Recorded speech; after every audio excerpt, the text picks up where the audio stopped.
biotox anti-moustique mooy aar mag ak ndaw ci bépp matu-matu yoo am na booy piis ci rido yére ak moustiquaire ak booy diw ci yaram. Val d'Afrique moo leen di may seen journal de la santé. dar leen ak jàmm. outil statistique dafa am solo ci gëstu yi nga xam ne dañ koy def ci wàllu wér-gu-yaram loolee di gis-gisu professeur Sidi Mohamed Seck nekk enseignant chercheur ca UFR des sciences de la santé bu université Gaston Berger bu Saint-Louis mu bàyyi le kàddu gannaaw ab formation boo xam ne ñu ngi ko doon amal ci wàllu biostatistique appliquée à la recherche médicale bu nekkoon ab ndaje boo xam ne amal nañu ko ci diiru benn ayu bés lu ëpp fanweeri fajkat ay chef de district technicien supérieur de la santé ak it pharmacien teewe woon ko ca diwaanu Ndar mu nekkoon nag mbëbëtu université Gaston Berger bu Saint-Louis ak centre d'excellence bi ñu duppee Agir professeur Sidi Mohamed Seck la ñuy teewlu ci micro Yves Tendeng. lël bi li ko sababoon mooy yokk xam-xam yokk man-man ci ñi nga xam ne dañuy liggéey ci wàllu gëstu jëm ci wér-gu-yaram donc yokk seen xam-xam ak seen mën-mën ci wàllu statistique donc biostatistique ñi nga xam ne mooy tax ñu mën a xayma bu baax di mën a càmbar li ñuy def. waaw Ndar parce que xëy na université bu Ndar yàlla def na mu am ay jàngalekat yu xarañ ci wàll boobu ci lii ñu bëggoon a def formation donc yàgg di ko def sax avant lii ci ko di ko jàngale fii ci université bi donc lii occasion la woon pour léegi ñu ubbeeku. ci ñi nga xam ne ay docteur lañ ay waa kër docteur yoo xam ne ñoom déjà ñu ngi sur le terrain nekk ay professionnels donc beneen sabab bi tam mooy centre d'excellence Agir bi nga xam ne moo ñu tey jii dimbali ba formation bi mën a am moom dafa nekk benn structure bu regroupé université Dakar université Saint-Louis université Bambey mais aussi yeneen université yu nekk ci sous-région bi ñoom seen yitte mooy fexeet ba gën a yokk compétence ñi nga xam ne ñooy yëngatu ci wàllu santé ak ci wàllu environnement donc seen compétence ci wàllu recherche seen compétence tam ci wàllu formation. ñu wax ci wàllu handicap maanaam laago dafa jàmp bërëbu fajukaay yi di bàyyi xel ñi nga xam ne ñooy dund ak lu ni mel waaye it réew mi wut ay pexe yoo xam ne dina may ñooñu di dund ak laago ñu mën a bokk ci askan wi du ñuy wax insertion kañ ciy teewlu mooy professeur Ndeye Ramatoulaye Diagne Guèye mu bàyyi woon yile kàddu gannaaw ab randonnée pédestre boo xam ne société sénégalaise de pédiatrie moo ko tëgg dimanche. boo gisee ñu def doxantu bi xam ndax nañ mën ko tuddee doxantu dañu bëgg donc sensibiliser ci wàllu handicap xam nga bu ñu naan handicap du rek nit ki nga xamante ni am na jafe-jafe pour dox am na nit koo xamante ni am na jafe-jafe pour gis am na jafe-jafe pour dégg wala am na jafe-jafe pour insertion li ñu naan sociale et même scolaire te bu ñuy xool comme li ma la ko waxee tout à l'heure 1 milliard de personnes ñoo ngi dund ak handicap boobu te 1 milliard de personnes boobu ñoom ñoo ngi représenté 15% de la population mondiale pour dire que ni pour wax ni loolu bëri na donc ñuy ñaax daal askan bi njiitu réew mi njiitu réew yëpp sax ñu fexe di xool problème handicap bi bu baax fexe ba fi ñuy dem bërëb bi ñuy dem muy di bërëbu fajukaay bërëbu jàngukaay ak leneen adapté ci seen condition physique mais itam ñu am ay école yoo xamante ni xale boo xamante ni yaa ngi sa dégg des na sa gis des na wala sa li ñu ko daal compréhension maanaam sa dégg-dégg des na ñu mun la utal lu adapté wu ci sa situation parce que tamit ñëpp ay citoyens lañu te ñëpp am les mêmes droits dañ leen war a fexe ba offrir leen loo xamante ni daal jox leen loo xam ne dinañ mel ne dañ fekk ni jël nañu jàpp nañ daal si dëkk bi la ñu bokk te kenn mënul def dara génn leen si ndax suñuy waajur lañu suñuy doom lañu ci askan bi la ñu bokk te dama ko mën a waxee gàtt journée sensibilisation sur le handicap chez l'enfant la waaw mais bu ñu nee handicap c'est vrai que ci xale bi tamit day nekk ku màgg donc daal nañ ko xool daal bu baax nañu xool bu baax ci comme ni ma ko waxee léegi wàllum paj mi wàllum jàng bi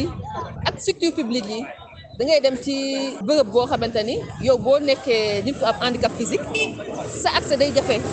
soo dul gis accès bi day jafe te ñu xam ne loolu handicap ñëpp la mën a dal am na ñoo xamante ne xale yoo xamante ne dañ ko juddwaale am na xale yoo xam ne da leen di dab nañ ci bàyyi xel nañ ci def ay dox yu baax ba nga xamante ni dinañ leen yombalal ñoom ak seen i waajur au moins 500 personnes ndax am na ñoo xamante ni jox nañ leen suivi bi dañ naan leen même boo leen mënul ñëw ci départ bi da ngeen ñu dab boo leen mënul dabit ngeen ñu fekk ñu bu ñuy dellu siwaat li ñuy am solo mooy nit ñi ñëw ñu waxtaan ci loolu te xam ni loolu am solo la problème handicap bi lu am solo la nañ ko xool bu baax nañ ci bàyyi xel. mbokk déglukat yi fii la ñu yem ak yéen ñu yendoog jàmm. Yotox anti-moustique mooy aar mag ak ndaw ci bépp matu-matu yoo am na booy piis ci rido yére ak moustiquaire ak booy diw ci yaram. Val d'Afrique moo leen doon may seen journal de la santé.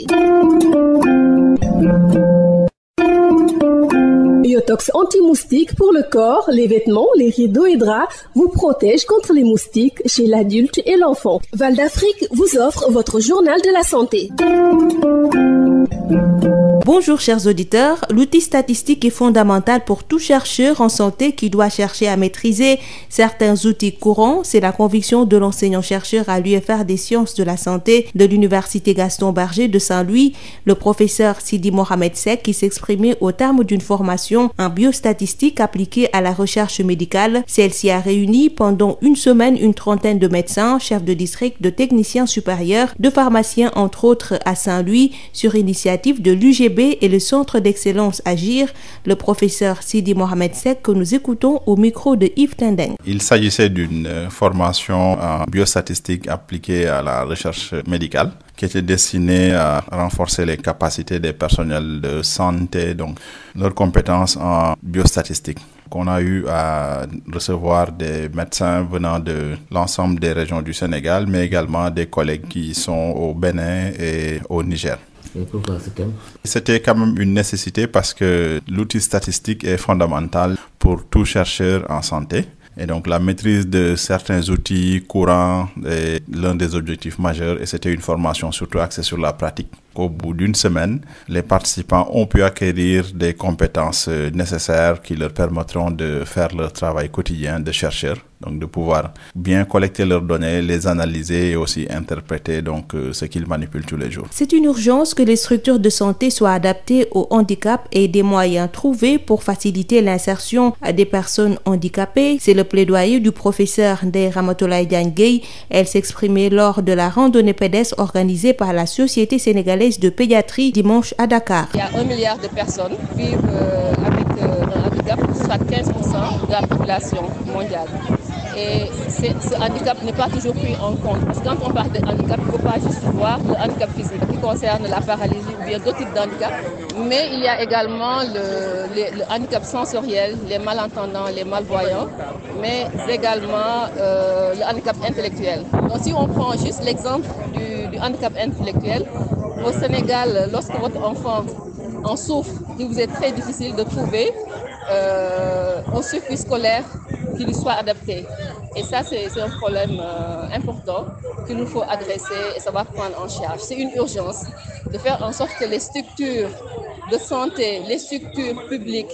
d'accueil d'une façon générale de la population soient adaptées aux personnes handicapées, mais également de leur proposer en dehors des soins de santé, de leur proposer des stratégies ou en tout cas des solutions pour leur insertion au niveau scolaire et plus tard au niveau professionnel. C'est tout pour aujourd'hui. Merci de nous avoir suivis. Yotox anti-moustique pour le corps, les vêtements, les rideaux et draps vous protège contre les moustiques chez l'adulte et l'enfant. Val d'Afrique vous a offert votre journal de la santé.